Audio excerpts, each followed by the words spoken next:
तो hello everyone. हमने इसके 2 पार्ट कर लिए हैं। ये चैप्टर का 3rd पार्ट है, ठीक है। तो चलिए आगे हम बढ़ते हैं। क्या पढ़ना है हमें आप?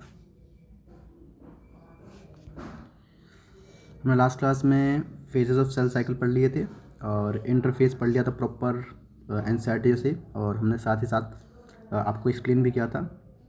और हमने सारे टर्म G1 S G2 और सब पढ़ लिया था। आज हमें पढ़ना है एम फेज़ के बारे में।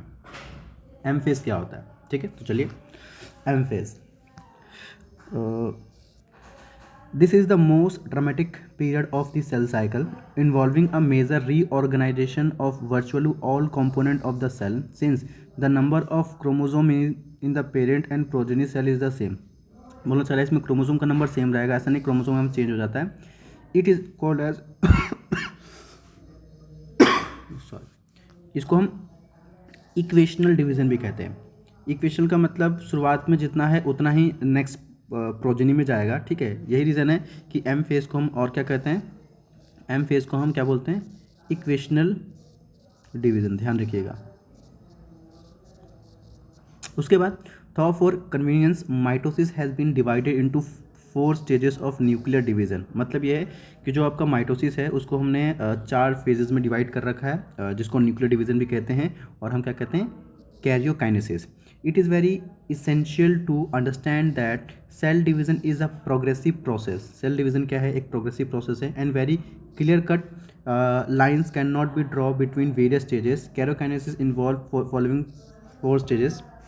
तो सिंपल बोलूँ कि जो आपका ये एम फेज़ होता है, हम इसको क्या क्या कहते हैं। तो एम फेज़ को हम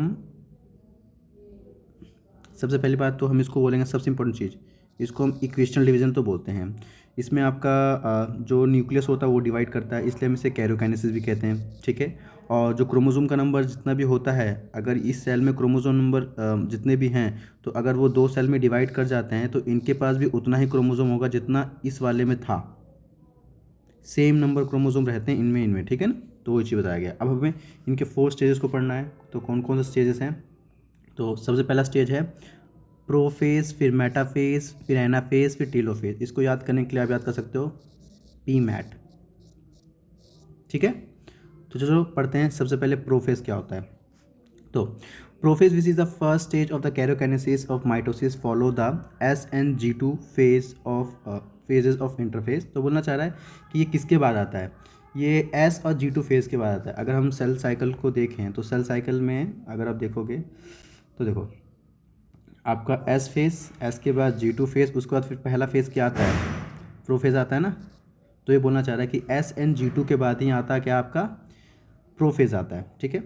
अब उसके बाद बोल रहा है in the S and G2 phase the new DNA molecule are formed are not distinct but intertwined. तो बोलना चाह रहा है कि G1 में तो सारा मेटेरियल तैयार हो जाता है, G2 में आपका DNA क्या कर जाता है, रेप्लिकेट का मतलब अगर सिंगल DNA है तो आगे जाके वो 2 DNA में हो जाता है। पर अभी बोल रहा है कि क्या है कि S और G2 फेज़ में आपका जो नया DNA बना है वो अलग अलग दिखते नहीं है, पर कैसे होते हैं, इंटरवाइंड का मतलब लिपटे होते हैं, ठीक है।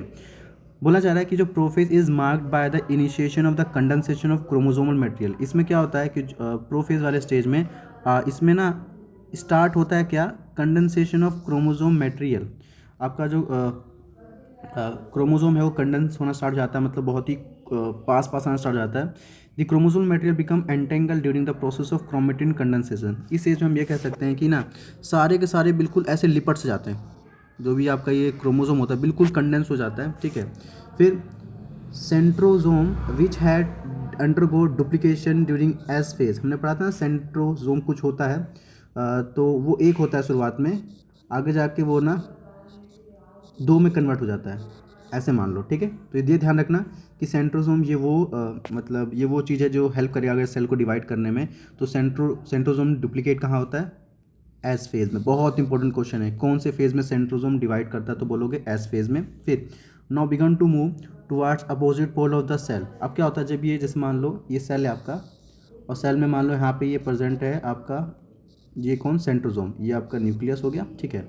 और जब 1 से 2 हो जाते हैं तो अब ये क्या करेगा, जो 2 हो चुके हैं, एक इस तरफ जाएगा और एक मान लो इस तरफ जाता है, तो मान लो इधर हो गया ऐसे करके, ठीक है, पोल्स की तरफ, अपोजिट पोल्स की तरफ, ठीक है। तो ये बोलना चाह रहा है कि जब the complication of prophase can thus mark by the, चलो हो गया, ठीक है, हाई वाला आंसर है, begins to move toward the opposite pole of the cell, opposite pole की तरफ चल जाते हैं, तो ध्यान रखिएगा, ठीक है। आगे अब हमें पढ़ना है ये पॉइंट्स हैं इनके कि chromosome material condense to form compact mitotic chromosome, chromosome are seen to be composed of two chromatid attached together to the centromere. ये सेंट्रोमियर क्या होता है तो भी हम पढ़ेंगे, ठीक है। हाँ जी, तो हम भी पढ़ने वाले हैं प्रोफेज के बारे में कि प्रोफेज में क्या क्या होता है, तो चलिए देखते हैं। प्रोफेज का डायग्राम एक बार थोड़ा देख लो। जैसे कि ये आपका सेल है, ठीक है, ये आपका सेंट्रोजोम है, ठीक है, इससे कुछ स्टार्स जैसे निकलते हैं ऐसे करके, ठीक है। अब जैसे कि आपको पता है कि दूर भागेगा, एक इधर भागेगा और एक इधर भागेगा, ठीक है। अगले स्टेज में दिखाऊंगा कि भाई ये जो भी आपका सेंट्रोजोम है वो बिल्कुल मान लो एक ऐसे है, ये स्टार दिखा देंगे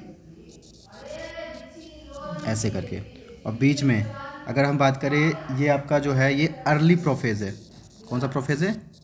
अर्ली प्रोफेज है। शुरुआत में क्या होता है आपको पता है, सेंट्रोजोम तो 2 बन चुके हैं, पर अब अर्ली प्रोफेज में जस्ट स्टार्ट होते हैं। और अगर हम बात करें लेट प्रोफेज में, तो लेट प्रोफेज में वो प्रॉपर अपोजिट पोल की तरफ चले जाते हैं। देखो ये यहाँ पर है ना। अब उसके बाद शुरुआत में जो आपका जेनेटिक मटेरियल होता है वो बोल सकते हो काफ़ी कंडेंस, मतलब काफ़ी ऐसे करके मान लो है, ठीक है, ऐसे करके।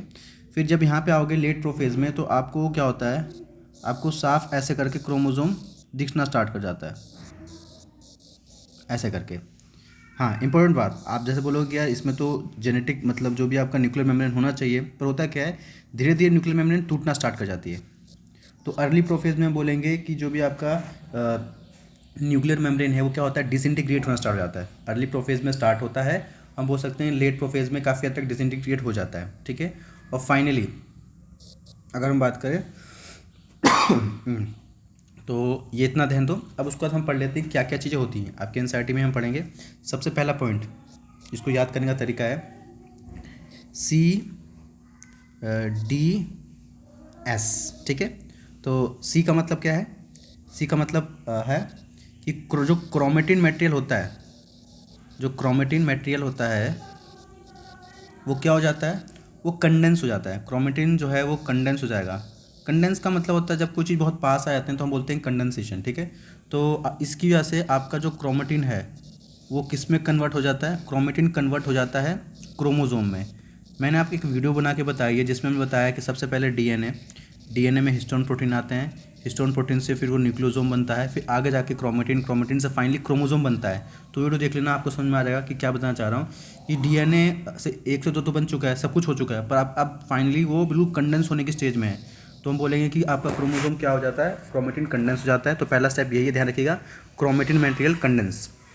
फिर सेकेंड पॉइंट क्या होता है, जो सेंट्रोजोम है इनको हम सेंट्रियोल भी बोलते हैं, तो उनका सेंट्रोलर मूवमेंट होता है, ठीक है। मूवमेंट कैसा होता है, जैसे मान लो यहाँ पर 2 बने हुए थे, तो ये क्या होगा, एक इधर भागेगा और एक मान लो इधर भागेगा, तो दोनों अपोजिट पोल की तरफ भागना स्टार्ट करते हैं। तो 2 बातें हो गई। फिर नेक्स्ट है डी का मतलब होता है कि डिसइंटीग्रेशन ऑफ क्या, न्यूक्लियर मेम्ब्रेन। जो न्यूक्लियर मेम्ब्रेन होती है वो क्या हो जाती है, डिसइंटीग्रेट, मतलब टूटना स्टार्ट कर जाती है, ठीक है। उसके बाद अगला डी, एक और डी होगा, उसका मतलब होगा डिसअपियरेंस ऑफ सेल ऑर्गेनल्स। जो सेल ऑर्गेनल डुप्लीकेट हुए थे वो क्या हो जाएंगे, डिसअपियरेंस। वो थोड़े समय के लिए बिल्कुल गायब तो नहीं होते, पर विस्कोसिटी बढ़ जाती है सेल की, जिसकी वजह से वो छुप से जाते हैं थोड़े समय के लिए, ठीक है। फिर ये एक बड़ी इंपॉर्टेंट चीज़ है, स्पिंडल फाइबर फॉर्मेशन। ये स्पिंडल फाइबर बनना स्टार्ट जाते हैं, ठीक है। तो ये सारी चीज़ें अब आप अपनी एनसीईआरटी में देख लो क्या क्या बात बता रखी हैं।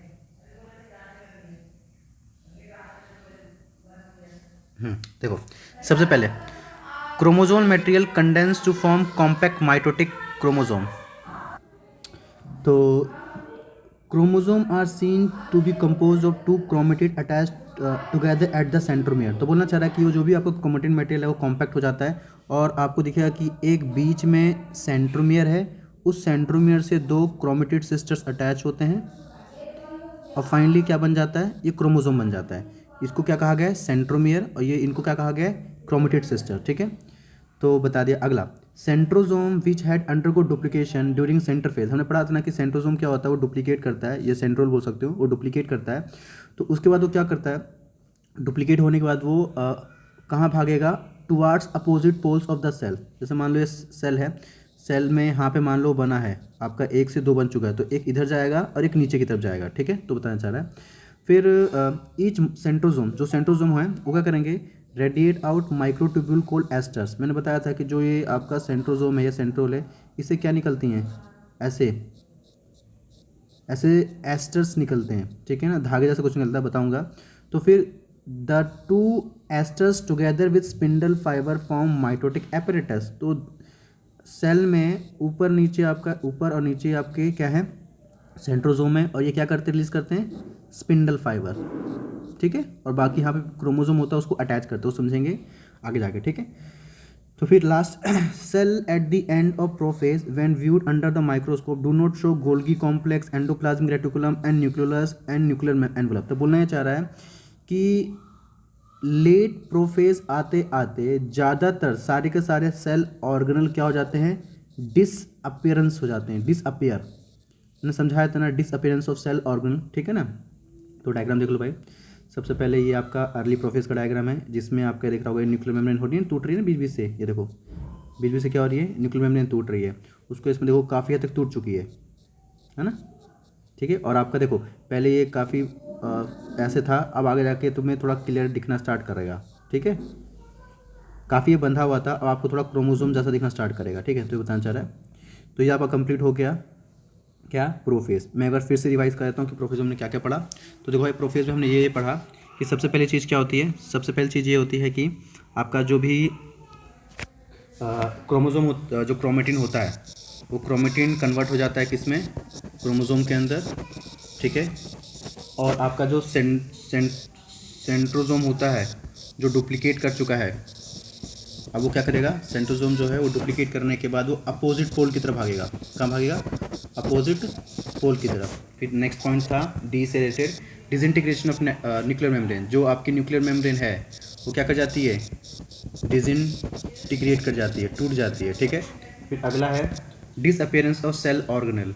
जो सेल ऑर्गेनल हैं वो क्या कर जाती हैं, डिसअपियर कर जाती हैं, गायब हो जाती हैं। ठीक है, उसका लास्ट पॉइंट क्या है, स्पिंडल फाइबर फॉर्मेशन। जो भी आपके ये एस्टर्स थे, इनसे स्पिंडल बनना स्टार्ट हो जाता है, इसको बोलते हैं spindle fibre formation. I hope आपको समझ में आया हो। हमने सिर्फ अभी क्या पढ़ा है, सिर्फ और सिर्फ प्रोफेज पढ़ा है। ठीक है, तो चलिए ओके।